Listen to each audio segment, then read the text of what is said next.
안녕하세요, 정쌤. 준쌤입니다. 아니, 당근마켓에서 선생님을 판다니요. 정확히 말씀드리면 네네. 파는 게 아니라 분양입니다. 분양은 고양이 아니에요?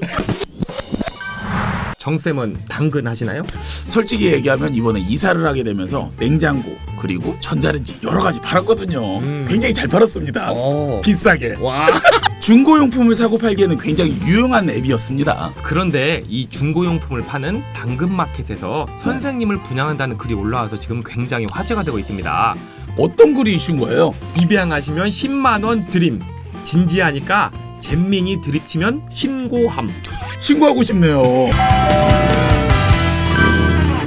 아니, 굉장히 짧고 임팩트 있는 글인데요. 그런데 여기서 잼민이가 어떤 뜻인가요? 이제 잼민이는 네. 초등학생을 가리키는 신조어입니다. 아, 그래요? 스위치에서 글을 읽어주는 음성 지원 서비스에서 네. 초등학생 목소리가 나는 게 바로 재민인데 네네네. 이 재민이를 재밌게 부르다 보니까 잼민이가 된 것이죠. 아, 재민이를 그냥 별명처럼 잼민이 뭐 이렇게 부르는 거네요. 그렇죠. 네. 그러면 여기서 입양하시면이라는 이 표현은 어떻게 이 학생이 쓰게 된 걸까요? 이제 제 생각에는 네.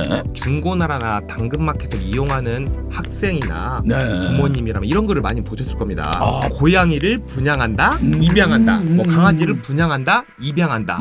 이런 글들이 당근마켓에 많이 있거든요. 저도 본 적이 있는 것 같습니다. 저희 정쌤 준쌤 채널에서는 온라인 수업이 시작되고 나서 쌍방향 수업을 교육부에서 강력하게 권고할 때부터 계속 이런 일들을 걱정하고 우려하고 그러지 않았습니까? 그렇죠. 개인정보가 노출되거나 컴퓨터 해킹을 통해서 수업 도중 음란물이 강제로 틀어지는 그런 현상들, 그리고 초상권을 침해하고 몰래 캡처해서 찍는 등 예전부터 저희가 이런 것들을 우려했었죠. 더불어 개개인의 성향에 따라서 얼굴이 화면에 노출되는 것을 극도로 싫어하시는 분들도 있고, 제가 자주 예를 드는 게 저희 네. 와이프인데 저랑 같이 산 지 10년이 되었지만 네? 사진이 손에 꼽을 정도로 적어요.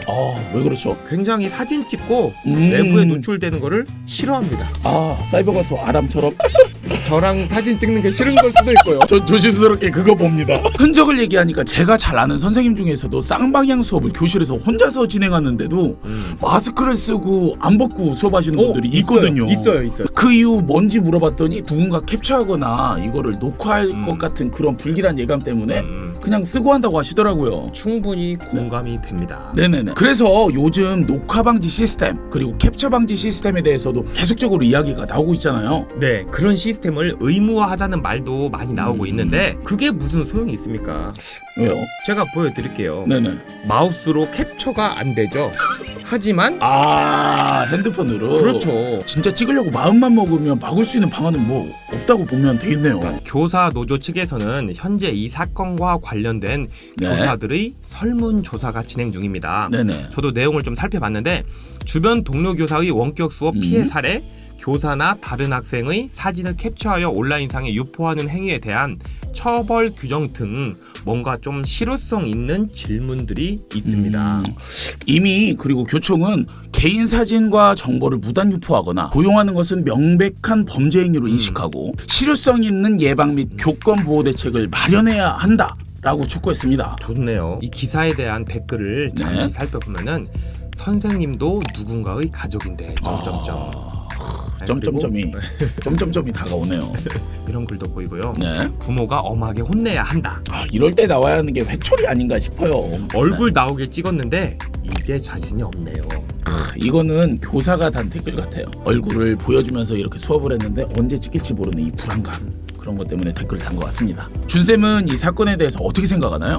우선 현재처럼 교사의 초상권이 제대로 지켜지지 않는 상황이라면은 네. 무조건 쌍방향 수업을 해라든지 또는 얼굴이 나오게 수업을 촬영해서 올려라, 이런 것들을 강요하면 안 된다고 생각을 합니다. 네네네. 내 얼굴이 나오고 안 나오고는 선생님에게 결정권을 주어서 선택을 하게끔 해야 됩니다. 또 교사들의 초상권과 무단 촬영, 그리고 이번 사안 같은 불법 유포에 대한 교육을 보다 철저하게 시킬 필요가 있다고 생각을 합니다. 네네. 이런 교육을 먼저 학교 내에서 선생님들이 철저하게 학생들을 대상으로 교육을 시킨 다음에 이 다음에 발생되는 일들에 대해서는 학생과 학부모가 엄중하게 책임을 질 수 있도록 하면 좋겠습니다.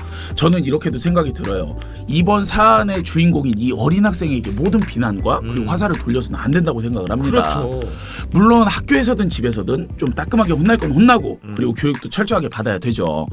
그리고 교육부 교육청은 무단 캡처 방지 기능이 되는 이 쌍방향 플랫폼을 제공했는지 당근마켓을 비롯한 앱 그리고 다양한 사이트에서 버젓이 초등학생이 다른 사람의 얼굴을 이렇게 올릴 수 있는지 이런 거에 대한 시스템의 법제화 그리고 점검이 필요하다고 생각을 합니다. 오늘은 당근마켓 중고 물품으로 네. 등록된 담임 선생님 10만 원에 분양합니다 였지만 네. 내일은 웃긴 표정을 하는 내 친구 얼굴을 띄워놓고 15만 원에 분양합니다 팝니다 이런 내용이 될 수도 있습니다. 지금까지 정쌤 준쌤의 교육 이슈 할 말 이슈 좋아요 구독 알림 설정 슈